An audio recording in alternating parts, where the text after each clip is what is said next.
Hey everyone, welcome back. Today we're going deep into the world of Philippine folklore. Yeah, we're going to be talking about a creature that's both fascinating and a little bit scary, you know? Oh, I know it. We're talking about the Amomongo, right? You got it. Our listeners are super curious about this one. They want to know if it's real, if it's out there in the Philippines somewhere. Well, let's see what we can find out. All right, so for those who haven't heard of it, how would you describe the Amomongo?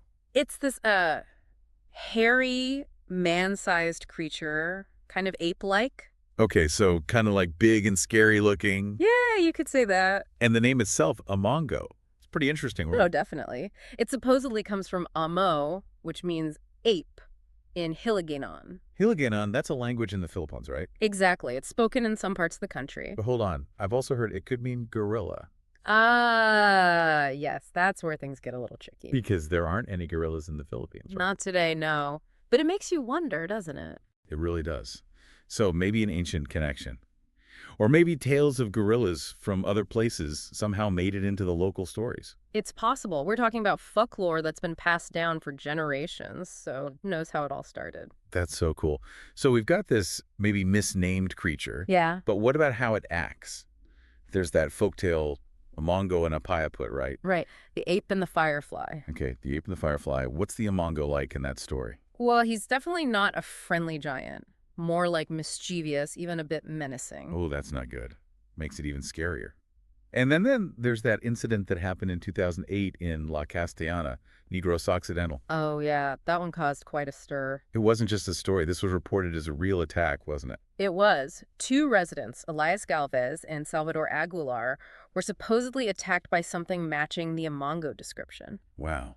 What happened exactly? Well, they found their livestock, like goats and chickens, all disemboweled. And the men themselves, they had all these scratches on their faces, their backs, their stomachs. Yikes. That's terrifying. So what did the people who saw it say it looked like? They said it was this hairy white ape with long, sharp nails and about 5'4". Okay, that definitely paints a picture. Do you think that could have been the Amongo? Well, it's possible, isn't it? The description fits. And this is where we get into the whole idea of cryptids. Cryptids. Remind us what that means again. Sure.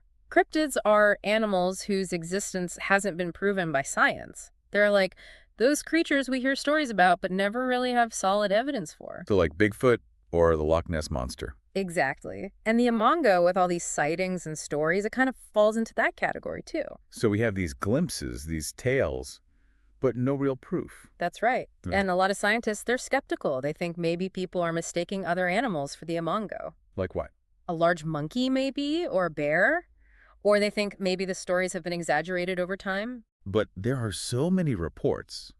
Wouldn't that suggest something's going on? I mean, people in the Philippines have been talking about the Amongo for ages, right? Absolutely. And for a lot of Filipinos, this isn't just some myth or legend. They believe the Amongo is a real wild animal. It's part of their world. So it's like science versus what people actually experience. Yeah, that's the heart of it. And it makes you ask, is there more to these stories than we think? Could the Amongo be a species we just haven't discovered yet? Or is it purely a product of our imaginations, passed down through generations? It's a real mystery, isn't it? What's the most convincing thing for you in all of this?